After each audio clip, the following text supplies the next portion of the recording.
देखिए, विज्ञान जिस तरीके से विकसित हो रहा है, तकनीक जिस तरीके से विकसित हो रही है, उसी तरीके से हम देख रहे हैं कि चीज़ों का उपयोग करने का तरीका या उनके रीयूज़ का तरीका भी अब सामने आने लगा है। यहाँ देहरादून से ही खबर आप देख लीजिए, जहाँ कचरे से हरित कोयला तैयार करने की बात सामने आ रही है। 140 करोड़ का यहाँ पर प्लांट लगाया जाएगा THDC के द्वारा। UJVNL संयुक्त उपक्रम का निगम से करार हुआ है। 10 एकड़ भूमि में इस तरह का प्लांट लगाया जाएगा और इस प्लांट के लगने से क्या कुछ फ़ायदा राज्य को होगा, ये भी हम जान लेते हैं। और कितने समय तक ये प्लांट बनकर तैयार होगा, कितने लोग यहाँ पर काम कर सकेंगे, क्या कुछ फ़ायदे इसके होंगे, जानकारी ले लेते हैं। सोनू हमारे साथ, हमारे सहयोगी बने हुए हैं। हरित कोयला, सोनू, सुनने में थोड़ा सा दिलचस्प है, लेकिन ये मुमकिन है? क्योंकि हम देख रहे हैं कि लगातार तकनीक विकसित हो रही है, चीज़ें हम देख रहे हैं, वेस्ट से बेस्ट बनाना या फिर कबाड़ से जुगाड़ करना, ये सारी चीज़ें हम देख रहे हैं कि मुमकिन हो जाती हैं जब लगकर कोई चीज़ की जाए।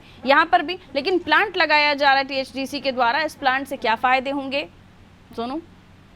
जी बिल्कुल ठीक कह रहे हैं पारुल आप। ये सुनने के लिहाज से तो जिस तरह से हम कह रहे हैं हरित कोयला, इसको बनाने के लिए चूंकि जो THDC है, टिहरी हाइड्रो डेवलपमेंट जो संस्थान है जिसने टिहरी डैम बनाया है, और जो UJVNL है, जो तमाम जो जल विद्युत परियोजनाओं को बना करके विद्युत उत्पादन कर रहा है, राज्य और केंद्र सरकार के उपक्रम है। अब इन्होंने नगर निगम हरिद्वार से ये करार किया है इस बात के लिए कि आने वाले समय में, क्योंकि जो नगर निगम है या फिर सरकार, दोनों के लिए जो प्रत्येक दिन जो कचरा उत्पादित होता है, इसका निस्तारण बड़ी चुनौती है और तमाम तकनीकों का उपयोग भी किया जाता है। और कई बार इसको लेकर के जिन क्षेत्रों में इसके प्लांट लगाए गए हैं इसके रिसाइकलिंग के लिए, क्षेत्र के लोग जो है वो विरोध भी करते हुए नजर आए। अब ये फॉर्मूला इजाद किया गया कि इससे हरित कोयला तैयार किया जाएगा। इसके लिए कितनी भूमि की आवश्यकता होगी, इसमें कुछ लोगों को रोजगार भी दिया जाएगा और कहीं ना कहीं विद्युत उत्पादन में जो है वो इससे सहयोग हो सकेगा और जिन क्षेत्रों में हरित कोयले का उपयोग किया जाता है उनको भी दिया जा सकेगा।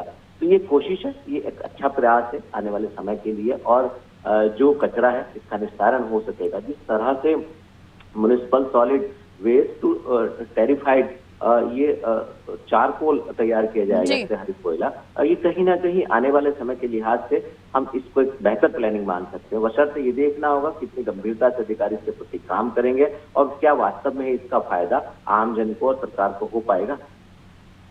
बिल्कुल, ये देखना आने वाले समय में दिलचस्प होगा कि किस तरह से फ़ायदा इस प्लांट का आम जनता को भी हो सकता है।